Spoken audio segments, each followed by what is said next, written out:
ആരാടാ നമ്മളെ മുഖ്യമന്ത്രിനെ ഇവിടെ കുറ്റം പറഞ്ഞിരുന്നത്? വെറും പൂക്കിയാണ്, വെറുതെ ചിരിച്ചുകൊണ്ടിരിക്കുകയേ ചെയ്യുള്ളൂ, ഒന്നും ചെയ്യൂല എന്നൊക്കെ. കണ്ടു നോക്കും മക്കളെ, ഇതുപോലൊരു വേൾഡ് കപ്പ് ടൈമിൽ ഇതുപോലൊരു ന്യൂസ് ഫുട്ബോൾ ആരാധകർക്ക് ഇതിലും വലിയ സന്തോഷം വേറെ എന്താ ഉള്ളത്? കണ്ടു സർ, ലോകകപ്പ് ഫുട്ബോളിന്റെ ആവേശത്തിലാണ് ഇന്ന് കേരളം. കായിക കേരളത്തിൽ ഫുട്ബോൾ പ്രതിഭകളെ കണ്ടെത്തി പരിശീലനം നൽകുന്നതിനും അന്താരാഷ്ട്ര മത്സരങ്ങൾ സംഘടിപ്പിക്കുന്നതിനും ലോക നിലവാരത്തിലുള്ള ഒരു ഫുട്ബോൾ സ്റ്റേഡിയം ആവശ്യമാണ്. അന്താരാഷ്ട്ര നിലവാരത്തിലുള്ളതും ആധുനിക സൗകര്യങ്ങളോട് കൂടിയതുമായ ഒരു ഫുട്ബോൾ സ്റ്റേഡിയം മലബാറിൽ നിർമ്മിക്കും. ഇതിനായി 50 കോടി രൂപ വകയിരുത്തുന്നു.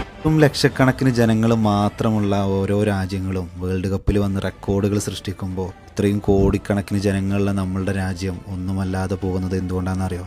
ഇതുപോലുള്ള ഭരണാധികാരി നമുക്കില്ലാതെ പോയതുകൊണ്ട്. ഇതുപോലുള്ള ഭരണാധികാരികൾ വരണം, സ്പോർട്സിനെ ഭാവി തലമുറയുടെ സ്പോർട്സ് പരമായ കഴിവുകൾ ഉയർത്തിക്കൊണ്ടുവരണം. എന്നിട്ട് നമ്മളെല്ലാവരും ആഗ്രഹിച്ചതുപോലെ ആ വേൾഡ് കപ്പ് ഗ്രൗണ്ടിൽ നമ്മളുടെ പതാകയും പൊന്തണം, അല്ലേ?